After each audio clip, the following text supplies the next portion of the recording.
In this video, I'm gonna show you how you can fix the 404 error page not found on Shopify. Now, currently, as of this date, this is how you can do it. Now, keep in mind, some of these navigation systems out here might change a little bit, but you should still be able to do it. Now, what you need to do is find a broken link. Most likely you already know this one since it's from the page where it says 404. So once you found the broken link, we want to set up a redirect.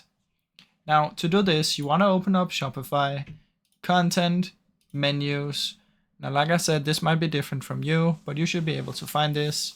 URL redirects, create URL redirect, and then from, you want to put in the broken link, the one that shows the 404, and 2, you want to put in a new one that works. So it says right here, put in the broken, put in a new one here, and then save. Now what this does is when somebody clicks on the one with the 404 message, it's gonna redirect them to the one that works.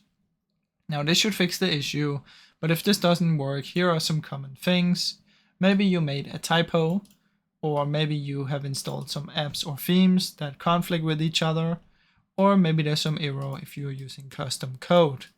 Now, if none of this works, I suggest sending a message to the Shopify support team. Now, I really hope you enjoyed this short video. If you did, please leave a like and subscribe, as it helps me out a ton. Thank you so much for watching.